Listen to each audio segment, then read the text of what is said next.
We've been joined by Alice Beer, who's been investigating why the Advertising Standards Agency woke up Monday morning to find their inbox full of complaints from Oasis fans. What she's discovered reaches far further than the cost of concert tickets, though, and affects much of what we buy online without us even realising. She's here now to explain more and help you fight back. Come on, Alice. Absolutely. We can do it. Stamp it out. I mean, this is a massive reaction to the experience of many Oasis fans, wasn't it? And quite rightly so. They entered a shop, being the computer queue room, thinking they were going to pay one price for something, and then suddenly they get in the shop and they have a certain amount of time and they are told it costs an entirely different amount. So £135 tickets were £355 tickets. If you're buying in Ireland, the 86 euros 50 suddenly went up to 415.50 euros. It was a huge hike. And then the icing on the cake was rebranding them platinum tickets, which gave you the impression you were going to have a little drink with Liam and Noel beforehand. That's what I would expect. There was no other value apart from the name platinum. And they were the tickets that... Because Sonia talked us through this, didn't she, on Monday? Platinum just meant you've been upsold. They were the tickets that are popular, so they're just going to be more expensive. Absolutely. So there was no other value. So really, there was no warning. And in fact, fans were led to believe beforehand, and we were talking about it on Friday, about how to get tickets. We thought Oasis had our backs as fans. They had this ballot, this pre-sale ballot, which enabled everyone to enter the sale room fairly. Everyone had an equal chance. That was a really good thing. And then they were very vocal about the fact that there was going to be no secondary selling of tickets allowed. So this was all very protective for fans. And then suddenly this happens. And everyone was sort of taken aback by it, which is why suddenly the ASA, the Advertising Standards Authority, had 450 complaints by the end of yesterday. The Culture Minister said surge pricing is going to be included in a review that they've got coming up on secondary ticket sales. Then you've got the Education Secretary saying, well, I'm in on this too. Let's stop airlines charging more in school holidays. And then last night we had the Prime Minister saying, we're going to get a grip on this. We're going to make sure tickets are sold at prices that people can afford. So this is dynamic or surge pricing. Are they the same thing, though? No, is it? They're not the same thing. OK, so surge pricing is what happens when you're waiting for an Uber in the rain. You're about to book an Uber. It starts raining. It's rush hour. And you suddenly look at your phone, you see a price and, whoa, it's gone up. OK? That's a surge. What the airlines do is dynamic because it goes down as well as up. If you book way in advance, it's lower than the sort of average price. If you book last minute, it's higher than the average price. So, and it actually started with the airlines in the 80s, where retailers started using AI to adjust prices on a daily, a monthly, a weekly, an hourly basis, according to demand, according to the time of day, according to expiry date, which is important, according to the weather.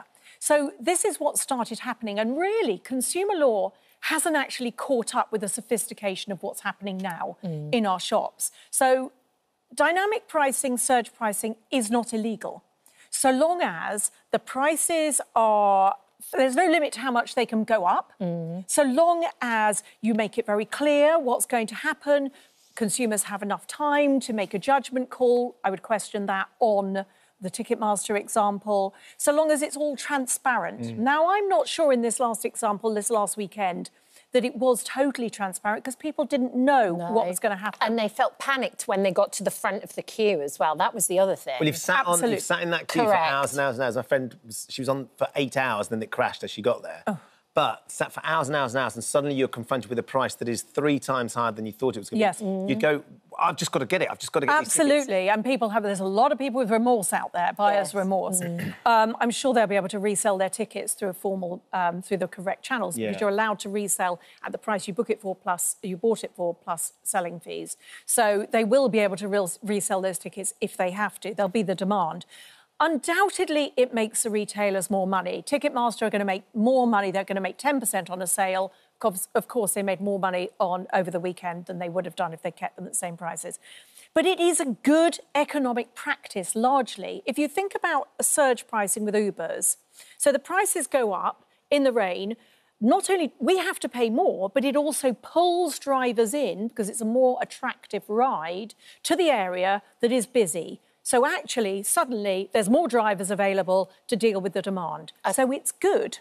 So essentially, it's good and bad, but how do we make the system work for us? What can we do? Well, what you can do is try and give them as little information as possible, like going onto your IP address or your location and blocking it. Now, we give people so much information about us just by, in our browser, you've probably got your location open for everyone to see. And pricing is driven in some circumstances by your location. So you can go in this is on a Chrome browser, but go in to your settings according to the browser that you're using and cancel your location so no one can see your location. Right. Clear your cookies or your cache. Yes, it's a pain because your passwords and everything have to be re-entered, but if you clear your cache and clear your cookies, then the company doesn't know that you're keen on a product. You've been there many times before. You've shown an interest. So actually clearing your cookies and your cache, we're showing you how to do it this way, but you can do it very slowly by,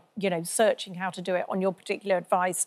And then another thing you can do is also to leave things in your basket. Just tease them. Yeah, put it in your basket. We've talked about it before, but it works. Go away and come back to it later. But this is not going to go away. This retail pricing, this dynamic pricing is very important. We're very much behind it. If you think about the electronic shop labels that lots of people in European supermarkets have, they change the price of products.